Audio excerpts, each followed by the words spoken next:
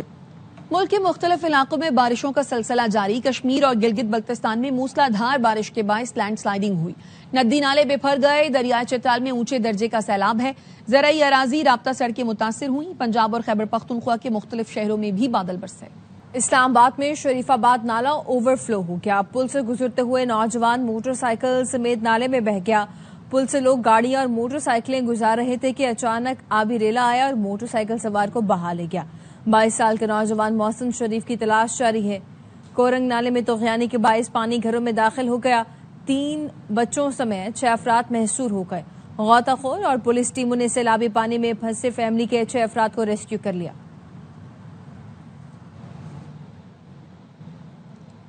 ادھر مظفر آباد کی جہلم ویلی گوہر آباد کے نالے میں طغیانی. سیلابی ریلے سے 23 مکانات اور 6 دکانیں مکمل تباہ ہو گئی. ایس ڈی ایم اے کا کہنا ہے 3 موٹر سائیکلوں اور 4 سے زائد گاڑیوں کو بھی نقصان پہنچا ہے. مظفر آباد کی جہلم ویلی گوہر آباد کے نالے میں طغیانی. سیلابی ریلے سے 23 مکانات اور 6 دکانیں مکمل تباہ ہو گئی. ایس ڈی ایم اے کا کہنا ہے 3 موٹر سائیکلوں اور 4 سے زائد گاڑیوں کو بھی نقصان پہنچا ہے.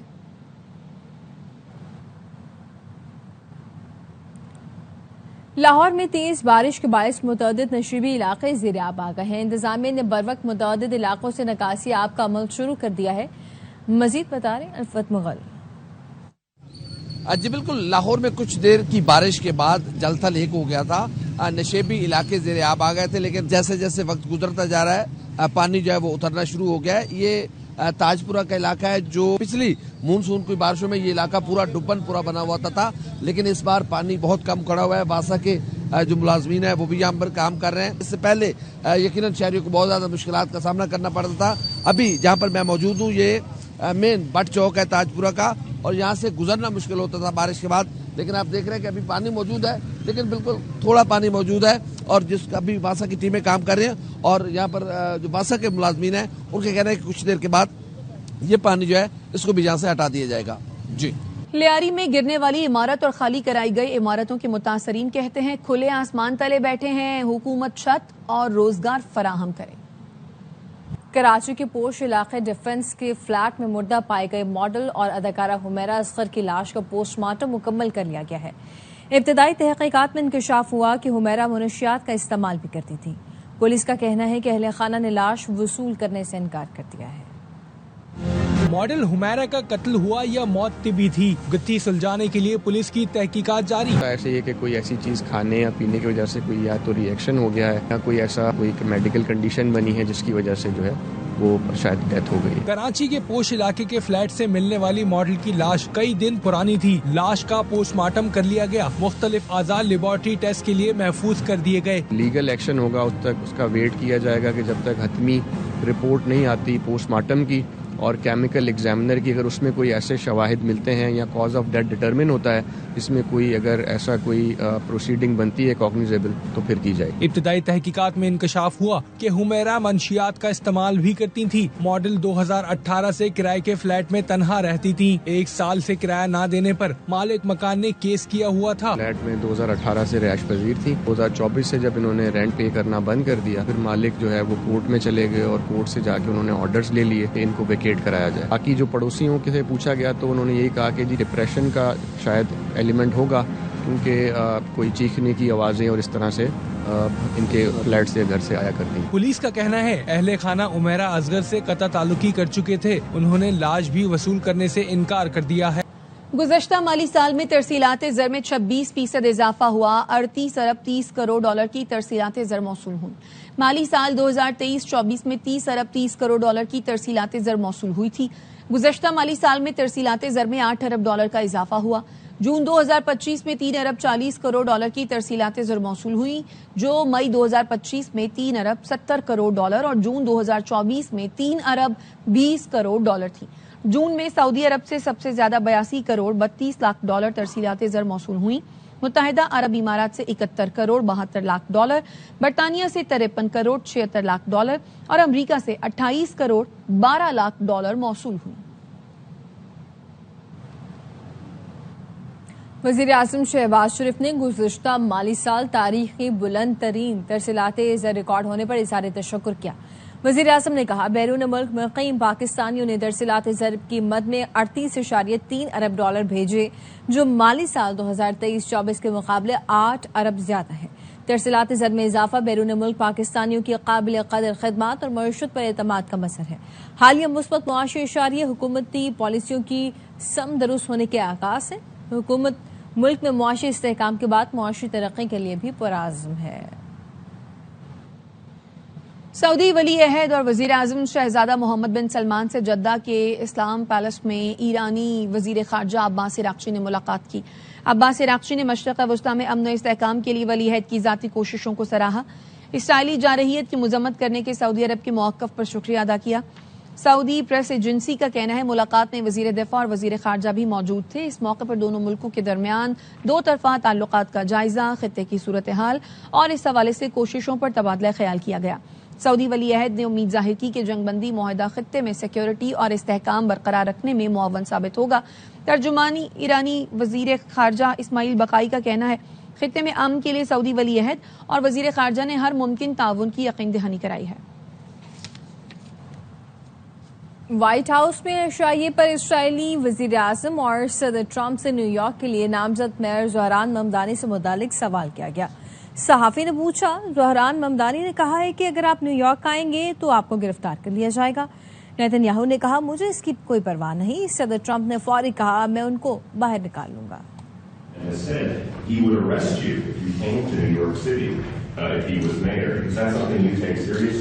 No, I'm not concerned about that.